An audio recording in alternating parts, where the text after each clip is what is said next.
Okay, so thanks for that, Vimalachita, and lovely to see you all this evening. And yeah, it's my turn to contribute to this series on. Can't remember what the title is. The sort of the figures, inspirational figures from Buddhist history, something along those lines. And Vimalachita suggested that I gave a talk about Shantideva because, as she says, he's somebody that I've had something to do with over the years. Usually, when I give a talk about Shantideva, it's usually just very short. I'm just introducing him very briefly before getting on to discussing the book he wrote. Um, so it's a little bit of a challenge to give a full talk about Shantideva, um, because the simple fact is that almost nothing is known about him. Um, he it's pretty clear that he was a person.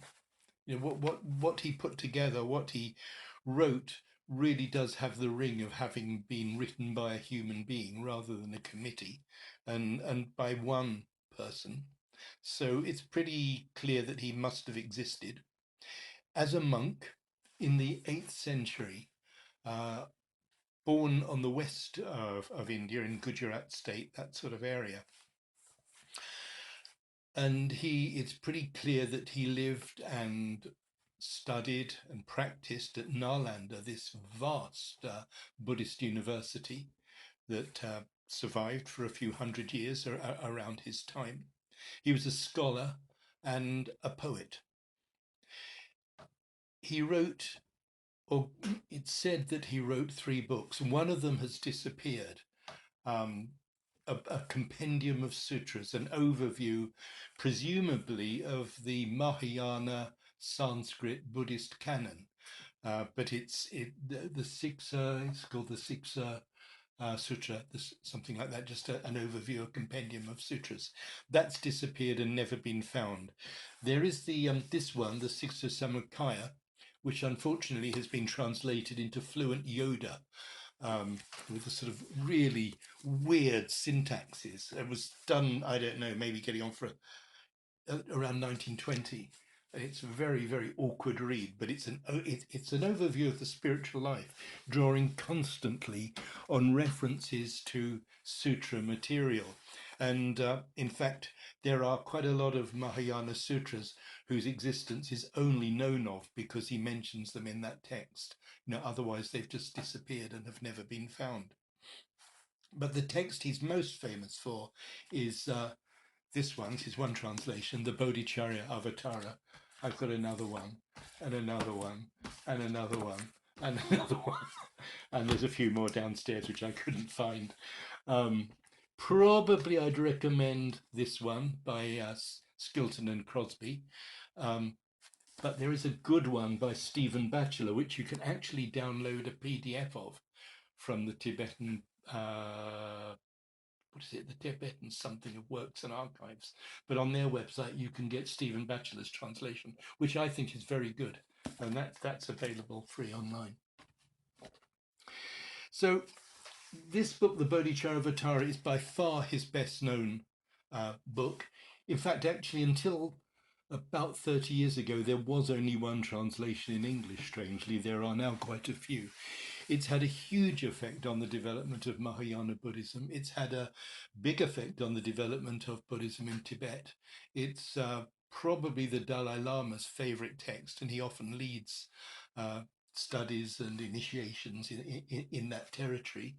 And as Vimalachita said, it's had a huge effect on Triratna, not least because Sangharakshita led a study seminar, and it's a 10-day study seminar in it for about 10 people in 1973. And it was recorded and transcribed. And then those of us who were around then spent, for a long time, it was our main study text. We just spent lots of time together, just reading the transcript, reading the text, then leading study on it ourselves. So in a way, it played a very big part in the development of the spirit, the outward going spirit of the FWBO as it was and Triratna as it is now. Um, So a very important text to us, and a very important text in the history of Buddhism. And as Vimalachita said, if you've ever joined us for a sevenfold puja, which is the kind of foundational ritual that we use very often at our centers and on retreats and so on, the lines, the verses of that sevenfold puja are drawn from this text, the Bodhicaryavatara, Shantideva's primary publication, and what he's really best known for. But as I said, nothing, I think it's fair to say, nothing is known about him, about his life, with any authority whatsoever. However, there is a pretty consistent legendary narrative. And so, at least as part of my presentation this evening, I owe it to history to communicate the narrative of Shantideva's life. I'll say more than that, but let's at least get that out and see what you make of it. So, as I say, he was born, people think, to the west of India in what's now Gujarat state, that sort of area, the son of a king. And so we've got this parallel, this sort of hagiographic parallel with the life of the Buddha. But the legend has it that he was a prince. And as his enthronement day sort of came into view, as his father aged, he had some startling experiences, some spiritual experiences. In particular, the figure Manjushri, the Bodhisattva of transcendental wisdom, appeared to him in his dreams. And Shantideva realized that he did not want to take up the Auburn scepter, or whatever it is they would have had in those days, and follow his father. So, like Siddhartha Gautama, like the Buddha, he slipped out in the dead of night and disappeared from the palace, and disappeared from the life that he was destined to have led. While wandering in the jungle, he practiced meditation, had many, many more visions of Manjushri and other great sort of archetypal figures, and found his way to Nalanda, this vast university with thousands of other monks, and was allowed in to practice alongside them. Now, Nalanda, was at that time at its peak with thousands, they don't know, maybe 3, 4, 5,000 monks living there. Not all of them following exactly the same branch of the philosophy. They lived together very happily because they observed a similar ethical code and a similar monastic code. But they, in terms of their philosophy, metaphysics, and so on, there were variations among them. But it was a big, thriving, lively, intellectual, philosophical center of Buddhist thought and practice at the time. And Shantideva moved in among them. And as the story has it, he didn't participate in the routine life of the university. He just stayed in his room and occasionally appeared on his way to the toilet or on his way to eat. And so acquired, according to the legend, the nickname, which when it went over to China was shortened into Busuku, which means eat, eat, sleep, shit. Apparently, that was his nickname in Nalanda, and they just saw him as this sort of scraggy reprobate who didn't seem to join in anything, who just lived his own life, hardly ever joined them, always looked kind of like he was totally lost in his own world. And as the story goes,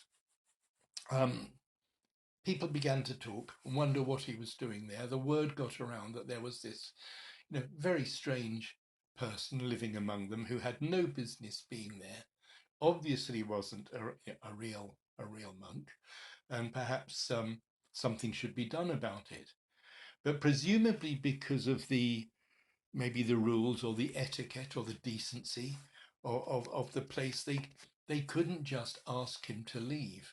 There was some sort of rule that meant that it couldn't be done that way. If you got there and if you were ordained and wore the robe, you had a place in Nalanda. So they conceived a cunning plan.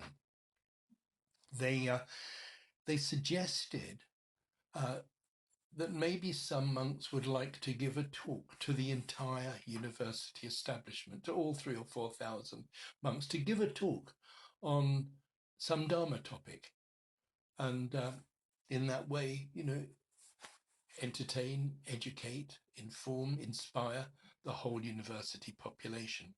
And the idea was that they'd approach Shantideva and ask him if he would do this.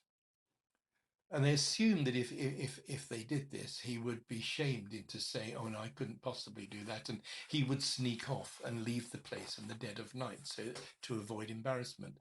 But he very immediately and very willingly said, "Oh yes, fine, I'll do that," and said, "Do you want something old, something traditional, sort of fairly well-worn subject? Do you want something new?"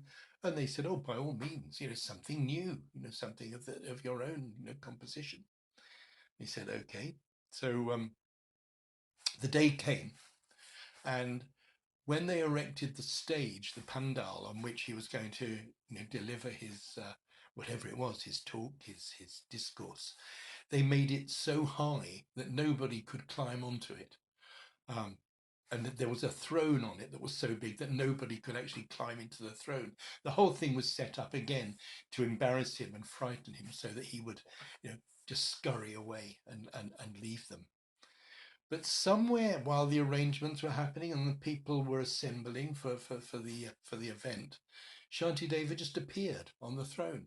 No one knew quite how he'd got there. Had he levitated? Had he, you know, but it was just a mystery. There he was, just sitting on the throne, ready to address them. Maybe even still, they were kind of sniggering among themselves, nudging each other, thinking, "Well, this is going to be good." But what happened was that he delivered, this 1,000 verse. It was all in very refined Sanskrit poetry.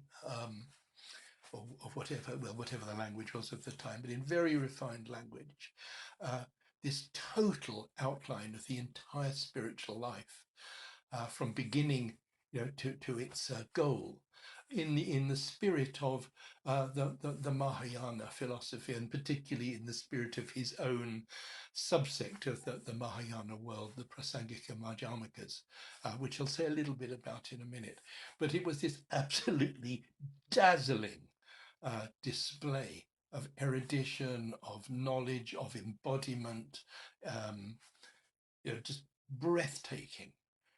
And to cap it all, when he arrived at a section of his discourse on the perfection of wisdom, where he goes into really a detailed exploration of all the different approaches and philosophies and metaphysical speculative positions of his world, after sort of filling their minds with all this stuff, going back into a slightly more direct mode, but still extraordinarily refined, he disappeared. He rose into the air and disappeared, but all of them carried on hearing him in their minds.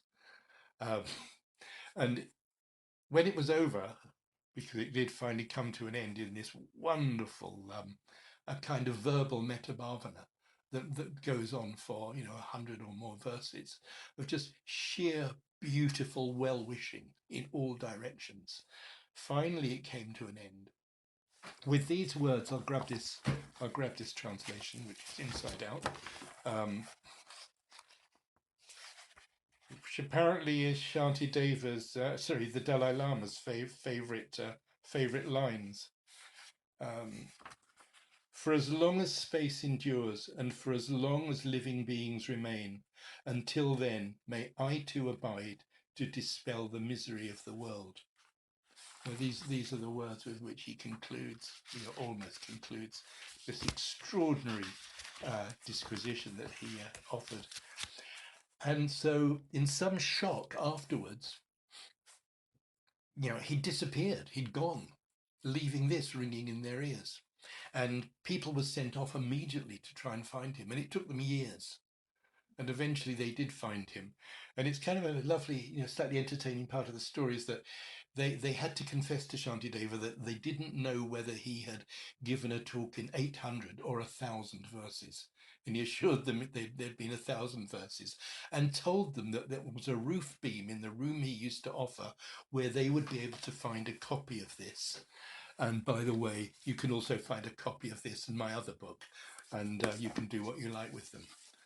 And so, and so it was that they uncovered the books at Nalanda, and here they are. As for what happened to Shantideva after that, there are again just legendary accounts of him popping up here and there. At one point, he was briefly prime minister in a country and helped the king to effect all kinds of really benevolent laws and acts for his people. There's another story in which he appeared as a palace guard, but standing guard at the door of the Holy of Holies, or the forbidden area where the king lived. But apparently he would arm himself with a wooden sword on the grounds that, well, people didn't know whether it was wood or not. While they were, people are so deluded. He didn't need to have a real sword. It would be enough to have a wooden sword. So you can unpack that one for yourself as a little teaching. But with that, really, the legendary material comes to an end. That this was Shantideva, at least as legend has it. This boy who was born to be a king, but who instead became a monk, and who, through his practice, through his considerable scholarship, so while they were all asleep, he must have spent a lot of time in that library, because his knowledge of the available scriptural material was literally encyclopedic, because he wrote the encyclopedias, but also had this extraordinarily cultivated aesthetic sensibility, and was also an extremely strong practitioner, and a very, very strong exemplar and champion of a very, very radically intense spiritual life. When you read this book, there are sections in it which even now, whatever it is, more than 1,000 years later, can scorch you. His arguments are so penetrating.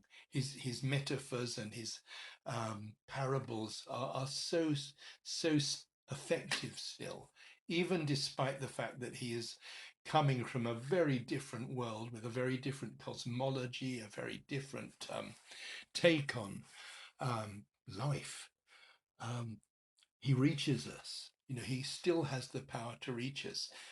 Vimala Chitta, said that I've led quite a lot of retreats, studying and working with this material, and always there's a point on the retreat every time when 3 or 4 days in, I'll have one of those sort of dark nights of the soul when I wonder what on earth I'm doing, daring to come anywhere near this text. It can have just such a strong effect on me and on others.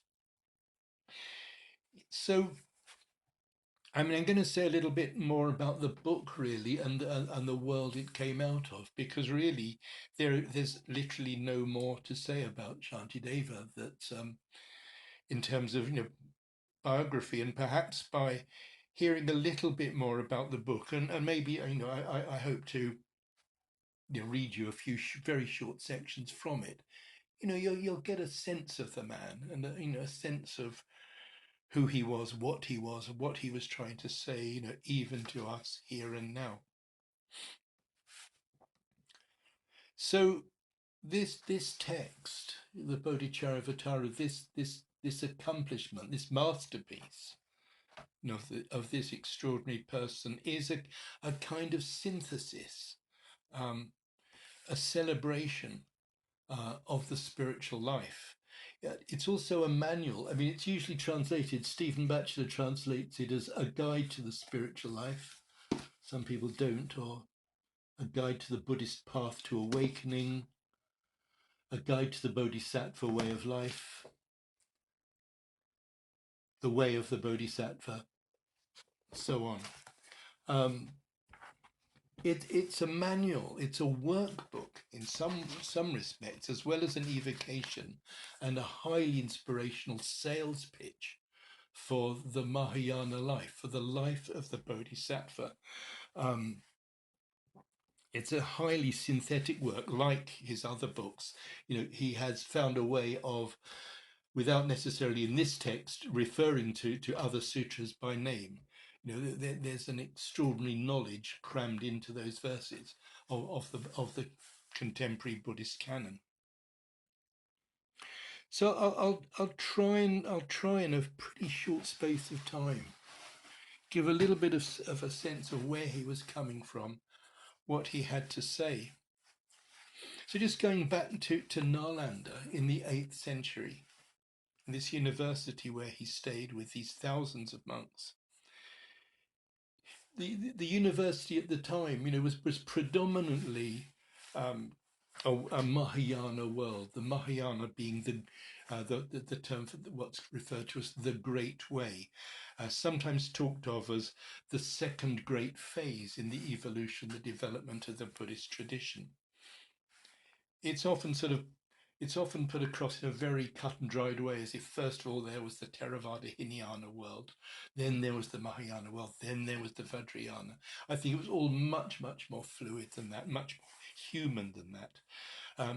But yes, a Mahayana world was, you could say, much more colourful, much more mythic, much more metaphysically sophisticated and speculative than what would have gone on, before, as people started to record the Buddha's teachings, in writing, which wasn't done, recall, for 500 years after the Buddha's death. So Shantideva was living something like 1200 years after the Buddha's death, and the Mahayana is beginning to really flower as approach to spiritual life, having not exactly overtaken the old world, but I'd say just added itself to it. When Sangharakshita in one of his lectures sort of talks about these phases, he suggests that the old world, the sort of the original writings, the first writings of what's pejoratively referred to as the Hinayana world, carried the letter of the Buddha's teaching. There are simple stories of a very human Buddha giving people precepts, giving people teachings, sharing his foundational teachings with people, offering ethical precepts, mainly helping the people he met to get on a path which would lead to their own personal liberation from suffering. Explaining to people why it was they suffered in various ways. The Buddha would offer them teachings of a path, the Eightfold Path, obviously, and the way you can break that down, so that they could liberate themselves from the delusions and habits, whether in their ethical life or in whatever area of their life, that bound them to the delusive nature of things, and help them to free themselves and gain nirvana, their own personal liberation. It's probably quite a crude point of view, but that's sort of how the old Hinayana world is seen. Whereas the Mahayana, I think it's much more interesting to think of the Mahayana not as something that turned up, a few hundred years after the Theravada. I suspect it was there from the start. Sangharakshita talks about the Mahayana development as being a development that was much more honed in on the not so much the words of the Buddha's teaching, the raw material of the Buddha's teaching, but his spirit, the fact that he spent, his life from the age of whatever 30 odd when he gained enlightenment to his 80s when he died. He spent his entire life trying to help other people. He didn't just enjoy his own bliss of liberation. He was out there meeting anything: lepers, prostitutes, kings, young people, old people, farmers, just in any way he could, engaging them in conversations that would lead to them taking a step further into clarity about the nature of life and what their purpose could be. So the Mahayana is seen as a movement that, in a way champions the Buddha's compassion, whereas the old world championed, his wisdom. Um, it's a crude way of looking at things, but it has a certain helpfulness. But all Buddhist schools, Mahayana, Hinayana, are all rooted ultimately in a kind of the core wisdom behind everything the Buddha did was his penetration to the nature of things, in particular through his realization of the universal fact principle of conditionality underlying everything. This principle, which is put in this sort of really unhelpfully coded way in the scriptures, this being that becomes, on the arising of this, that arising, with that arises, with the ceasing of this, that ceases. I mean, it can sound so uninteresting and truistic, and it did to me for a very long time. Um, but what it's, you could say that this principle of conditionality, that everything is interconnected, nothing arises except in on the basis of conditions, and without those conditions, cannot thrive. Put really simply, this teaching, you could say, was very much behind it on quite an earthy, everyday, grounded way in the Hinayana world. The Buddha offered ethical precepts. If you live this way, if you read the Dhammapada, if you think with an evil mind, then evil suffering will follow you, like the cart follows the ox. It's just really simple stuff. Again and again, often through, whether it's dealing with just the way things are, that, for example, in the teaching of the Nidanas, that all experience is flavored by some element of feeling, of Vedana. And on dependence of Vedana, there arises, Trishna is the portmanteau term, which we might translate as, the current portmanteau term would be reactivity. We have feelings, we react to feelings. We want more, we want less, we want to push away, we want to attract. In dependence of that, we grasp. In dependence on grasping, we define ourselves, we become. And so the wheel goes on until in the end there is suffering, there's death, and so on. I mean, it's a very Hinayana use of that principle of conditionality. One thing leads to another and another and another. You have that in the Mahayana world, obviously, but in the Mahayana world, it goes deeper. The Mahayana world takes that kind of teaching, and in particular, again, very common to both worlds, the teaching that ultimately, if you look at conditionality, nothing exists in its own right. Everything is dependent on something else, and that includes us. And the whole idea of a self is really nothing more than a bunch of conditions, at this moment in time, that have come together to create us, and at some point they'll all fall apart and decompose as we die. This is common to all schools, but I think the Mahayana took this principle, and rather than imagining, in a way, stopping for useful purposes at this idea that, okay, everything is composed, everything is conditioned, whether it's a thought or my body or my idea of myself, it all arises in dependence on conditions. But I guess what the Mahayana did was really radically demand that you never stopped that process anywhere, that the conditions were also dependent on conditions, and they were dependent on conditions, and there was no place where you could ever stop and say, oh, and this is what reality is. In other words, to use the terms that are often translated in copies of this book, there is no such thing as what Shantideva would refer to as the primal substratum. There is no resting place. Nothing exists in its own right. Nothing exists, as Edward Conzer translates it, on its own side, has its own being, its own svabhava is the Sanskrit term. And so out of this starts to emerge this word emptiness, the void, shunyata, which is just a way of talking about that. Not that I was just about to commit a kind of heresy there, so I'll break off that sentence. Nothing has its own independent existence.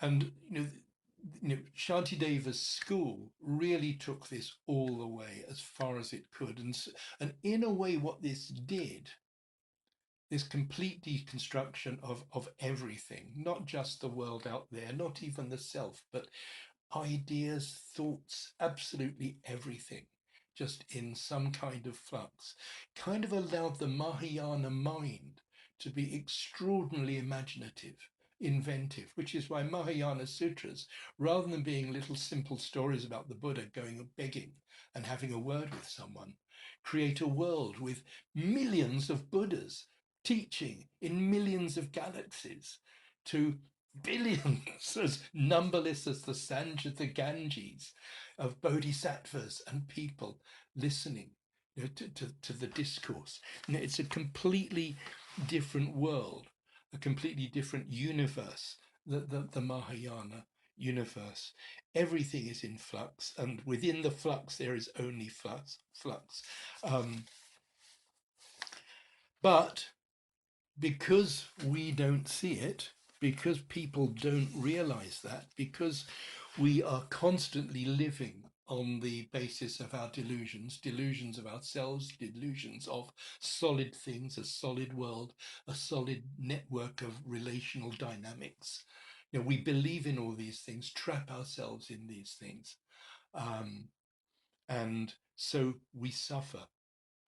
So in this sort of vast, timeless universe of countless worlds, countless Buddhas, here we are suffering. There's this really simple line in Shantideva, which kind of sums up the Mahayana attitude towards us, towards those of us, which is, the vast majority of us who are not yet enlightened. He writes, although wishing to be rid of misery, they run towards misery itself. Although wishing to have happiness, like an enemy, they ignorantly destroy it.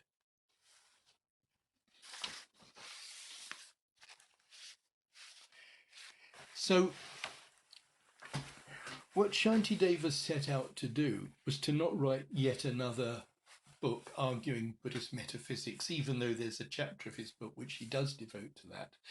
What he set out to do, because even from what I've probably said, and possibly because I've said it, possibly because of the nature of the material, your minds might be spinning. The question remains, well, how do you use it? What's the use of it? What does it have to do with me? What does it have to do with life? These people having metaphysical speculations about conditionality, about whether or not anything is real, and so on. So what Shantideva decided to do was to write a text in which he just explain, well, how does one live? What does it mean to live? But with kind of continual reference, sometimes implicit, sometimes explicit, to a worldview which is very, very highly attuned to the fact that everything is always moving, everything is dependent on conditions. And I'm just going to sort of share a few of the verses from the text with you, not the whole text, just a few verses from here and there. And it's not an exhaustive set of quotes to cover everything that the book covers, but just to give you maybe a little bit of a taste of the text, and through that, a taste of Shantideva. I think I'm using different translations for some of these quotes, but there's a very important verse very early on, after some initial hello sort of phrases. He then gets down to business with this verse that goes, leisure, and this is a translation from the Tibetan version, but anyway, leisure and endowment are very hard to find. And since they accomplish what is meaningful for man, if I do not take advantage of them now, how will such a perfect opportunity come about again? Just to say, by leisure and endowment, they're traditional terms from his world, or from the Tibetan world that this translation came from. It means to be, a leisure and endowment means, for example, to be born, as a human being, to be enjoying, health and a sane, sound mind, to be living at a time of peace, to be living at a time when, uh, it's possible to have some leisure in your life. You don't have to spend every second of your day, working. Just to have a little bit of time, a little bit of dignity. A political system that's reasonably sane, reasonably healthy. you know this is very hard to find. In the Buddhist view of things, just human life is incredibly rare and hard to find. There's the parable that is said to have come from the Buddha, or the not so much a parable as a sort of simile. The Buddha says it's as if somebody was to throw a hoop into one of the oceans at random, one of the world's great oceans, and a turtle that surfaces once every 100 years randomly were to surface and put its head through that hoop. That's how rarely one is likely to be born a human being. So this, again, huge canvas of infinite rebirths. To be born a human being is really special, and I guess that's what we can take away from that verse. That here we are, we're alive. We're hopefully reasonably sane, reasonably healthy. We are living at a time when, standing on a precipice though we might be, there is relative peace, relative civilization. We have some leisure. We are endowed with useful, benevolent conditions.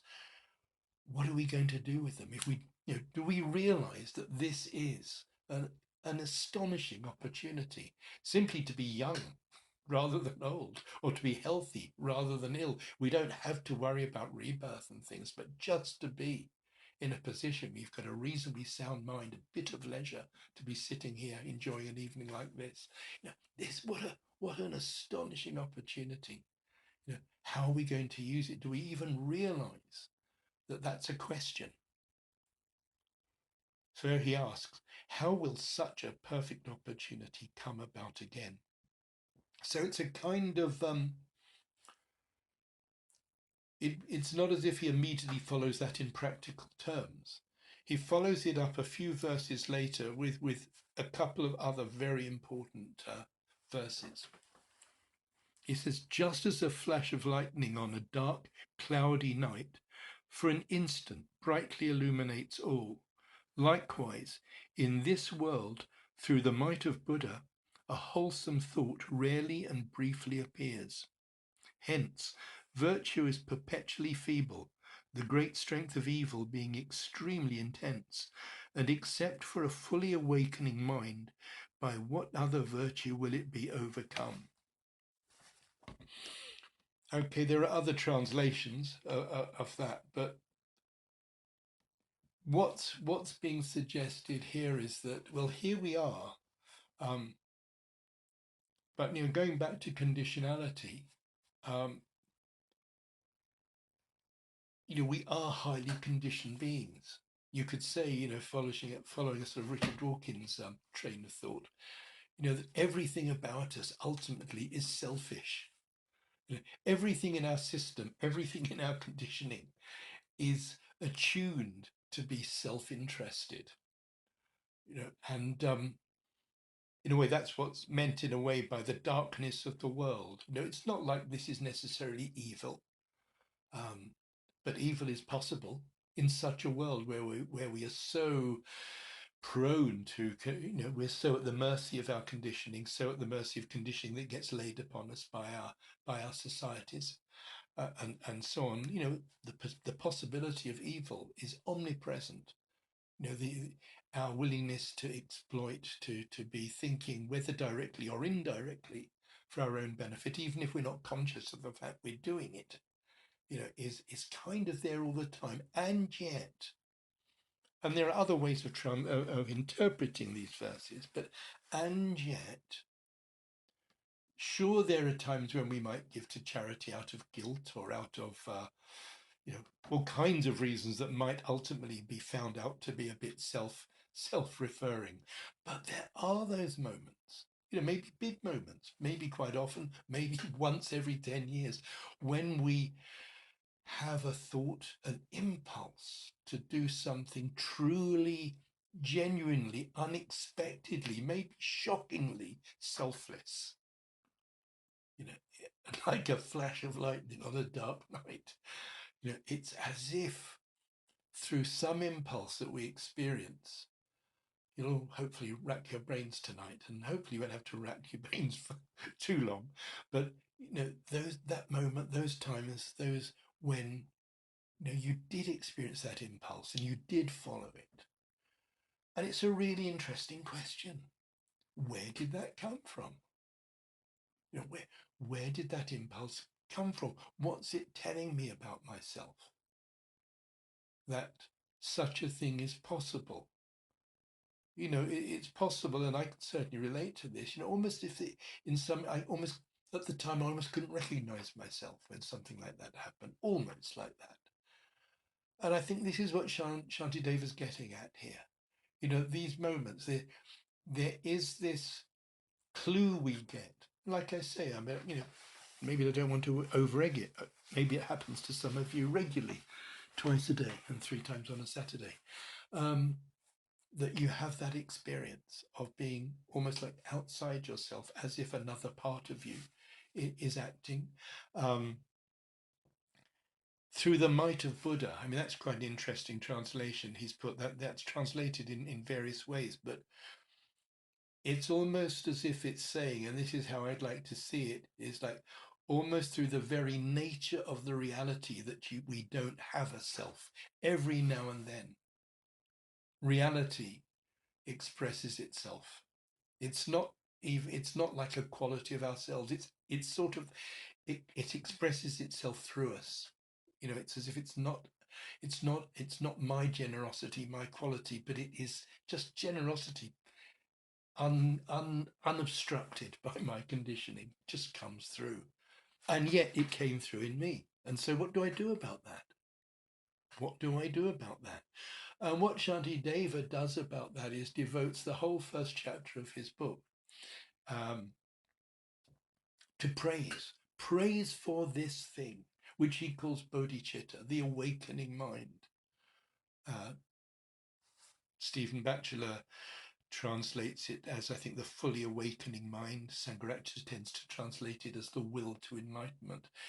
There is that potential, and I almost hesitate to say that potential in us, because immediately I'm undercutting. But the language becomes extremely difficult, and this is one of the things that Shantideva will introduce us to. This constant interplay between a sort of absolute truth and a relative truth. That it's as if the emptiness of our being, the emptiness at the heart of everything, which is not a thing, just bursts through in this way, in these moments. And Shantideva suggests that, do you know what? This could be what your life's about. So he spends quite a lot of time praising it, and then explores what the implications could be. He writes, if even the thought to relieve living creatures of merely a headache is a beneficial intention endowed with infinite goodness, then what need is there to mention the wish to dispel their inconceivable misery, wishing every single one of them to realize boundless good qualities? Do even fathers and mothers have such a benevolent intention as this? Do the gods and sages, does even Brahma have it? This intention to benefit all beings, which does not arise in others even for their own sake, is an extraordinary jewel of the mind, and its birth is an unprecedented wonder. So, it's kind of hair-raising stuff. In the sense of, the hairs on your, goosebump type stuff. That this could be what life is about, to really take seriously the implication of those moments, those memories, those impulses that seem to come from somewhere else, and to invest in them and find ways of hooking onto them. And in a way, Shantideva, in those verses I just read, makes it so obviously huge. He's not talking about something we can attain with a bit of willpower. You know, it's way beyond that. The journey to that quality of being is, it cannot be just about every day in every way I'm getting better. Not that, growth development is not important, but to attain that state of being, the state of being of the bodhisattva, the person whose entire energies, whose entire life force is dedicated to the attainment of enlightenment for the sake of helping others. This is something that's going to be based on insight, not just hard work. It's sort of us forcing ourselves. That's not going to do it. So that's how the text begins, with this extraordinary. I mean, one of the translators, the first translator, Marion Mattix, refers to this chapter as a sales pitch for the bodhicitta.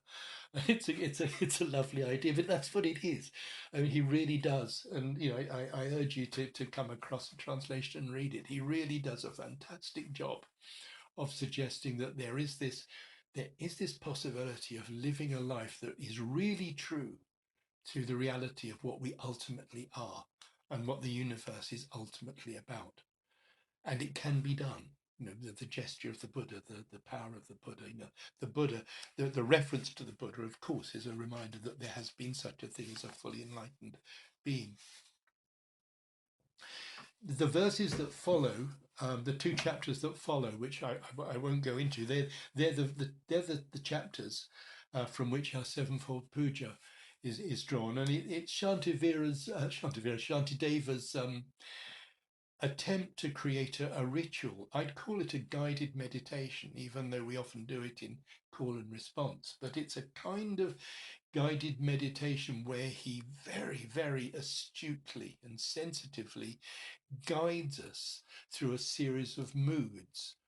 Beginning with simply laying out a kind of spectacular vision of just the most ordinarily beautiful place you can imagine in your mind, just to start introducing that sort of samatha, calming, tranquilizing, um, engaging quality of the mind, and taking us from there through a series of moods, until we're ready, at least in our imagination, to imagine what it would be like to make the Bodhisattva's vow to save all beings.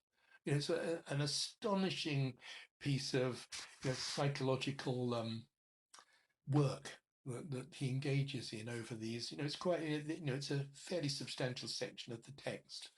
At the end of it, unfortunately, you aren't a bodhisattva, but you might have touched on, through following this journey, following these moods in the way he guides us, you kind of can feel yourself trembling on the brink of, feeling ready, to think in those terms of what it might be like to think in those terms. Now, in those verses of this sevenfold puja, one of the sections, which lasts for quite a while, has to do with confession, a kind of purificatory period in the text where we just face the fact that there's a big gap between where we are now and where we're going. And that because there's such a big gap, yes, we're still very much at the mercy of our conditioning, of our past, of our impulses, and so on. And a lot of people find it heavy going. It's hard going. There's lots of hell. There's violence. There's all sorts going on in those verses. It's nasty, down, dirty stuff. And certainly, leading study groups over the years through this, a lot of people, particularly if they've had certain kinds of religious conditioning, can really struggle with these verses. Particularly, if the idea of hell, is reminiscent of, the way you've been taught at other times in your life. And Shantideva doesn't hold back. I mean, again and again, he'll use imagery, whether it's to do with hell or battles and so on, quite uncompromisingly. He doesn't spare us. But it's really important. And in these verses, and this is a slightly longer section, he makes it very clear, what he's talking about, what he's really talking about. And this is in a chapter on guarding alertness, but it's a kind of chapter about mindfulness, really. Those who wish to guard their practice should very attentively guard their minds, for those who do not guard their minds will be unable to guard their practice. In this world, subdued and crazed elephants are incapable of causing such harms as the miseries of the deepest hell, which can be caused by the unleashed elephant of the mind. The perfect teacher himself has shown that in this way all fears, as well as all boundless miseries, originate from the mind.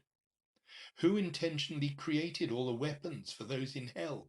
Who created the burning iron ground? From where did the demons in hell ensue? The Mighty One has said that all such things are the workings of an evil mind. Hence, within the three world spheres, there is nothing to fear other than my mind. But he then goes on to talk about, on the more positive side, the cultivation of qualities like moral perfection and the perfection of generosity. These are very traditional elements in lists of the necessary qualities that we have to develop as Buddhists. So he goes on to say, if the perfection of generosity were the alleviation of the world's poverty, then since beings are still starving now, in what manner did the previous Buddhas perfect it? The perfection of generosity is said to be the thought to give all beings everything, together with the fruit of such a thought. Hence, it is simply a state of mind. Nowhere has the killing of fish and other creatures been eradicated, for the attainment of merely the thought to forsake such things is explained as the perfection of moral discipline. Unruly beings are as unlimited as space.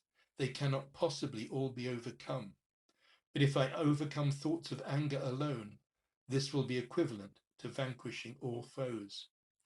Where would I possibly find enough leather with which to cover the surface of the earth?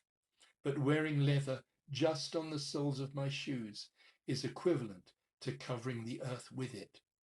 Likewise, it is not possible for me to restrain the external course of things. But should I restrain this mind of mine, what would be the need to restrain all else? So that's the clue, and that's the key. Although this is very much a life teaching, and as the text progresses, Shantideva, looks at various qualities that we need to develop, like strength of purpose, like patient forbearance, and so on, as necessary qualities to deal with difficulties and a difficult world, and so on. Again and again and again, he makes the point that the way we deal with these things is primarily by dealing with our mind first, and not just with a bit of mindfulness, but also, when we can, injecting wisdom into the mix as well, into what's really going on. I'm just going to give, because time's running out, and I'm just going to give a few examples, just a few examples. There won't be time to comment on them. Maybe we'll run a retreat on this book someday in the future here in Stroud, but just to show at times he can be very down to earth. This is when he's talking about patient forbearance. This is almost like a mindfulness, a secular mindfulness teaching, if you'll change the language a bit. Finding its fuel in discontent, originating from an undesired event, and from impediment to desired events, anger becomes inflamed and destroys me. Therefore, I should remove the fuel of that enemy, for that foe has no function other than to harm me. So at times it can be just very, if you like, ordinary, down to earth, direct in that sort of way.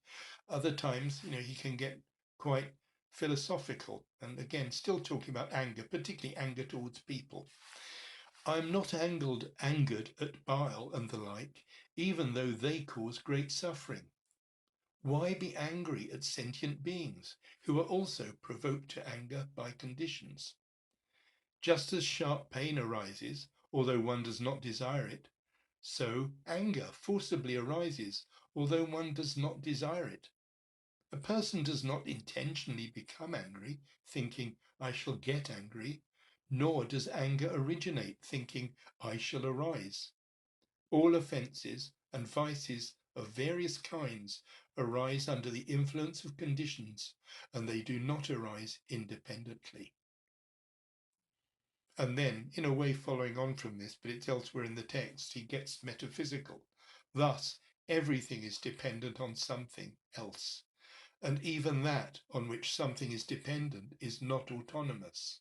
Hence, why would one get angry at things that are inactive, like apparitions?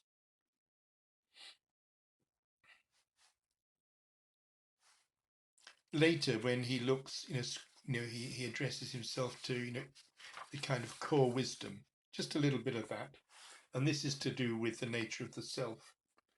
Just as the body, which has many parts owing to its divisions into arms and so forth, should be protected as a whole, so should this entire world, which is differentiated and yet has the nature of the same suffering and happiness. I should eliminate the suffering of others because it is suffering, just like my own suffering. I should take care of others because they are sentient beings, just as I am a sentient being. And so on. I mean, I can see we're running out of time, or have run out of time.